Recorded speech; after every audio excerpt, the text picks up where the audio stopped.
చాలా ఇబ్బందిగా ఉందండి. ఎందుకని ఏమో చాలా ఇబ్బందిగా ఉంది. పథకాలు ఏమి రావట్లేదు. ఏమవుతున్నాయి ఏం రావట్లేదు.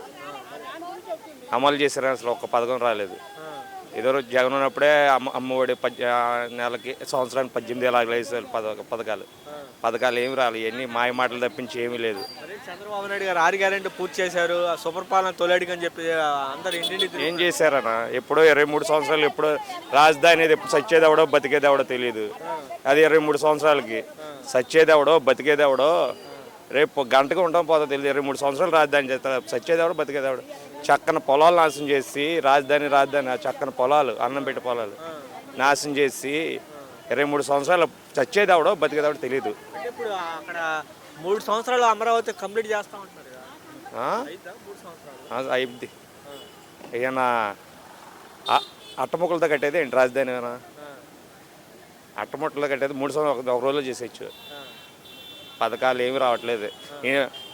సిలిండర్లు అయితే ఒక బండ రాలేదు, ఏమి రాలేదు. 3 గ్యాస్ బండ్లు 6 వచ్చిన మా ఇంటికి 3 గ్యాస్ బండ్లు 6 వచ్చినాయని చూస్తున్నా కదా. 3 6 వేసాడు.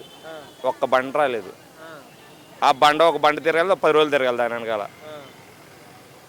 ఒక బండ గురించి 10 రోజులు తిరిగితే రోజుకి 500 పోయి 5,000 వచ్చేది. 5 బండ్లు వస్తాయి. 10 రోజులు తిరగాలి. మా ఇంటి పక్కన ఒక బండ గురించి 10 రోజులు 15 రోజులు తిరిగారు. పథకాలు రాలేదు.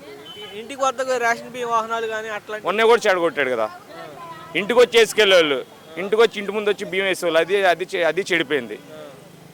ఇంటికి వచ్చి బియ్యం వేసేవాళ్ళు, అది చెడిపోయింది. ఇప్పుడు ఎక్కడో డిపోలు చిట్నారు అయితే భవానీపురం వెళ్ళి రేషన్ కార్డు ఇచ్చారు.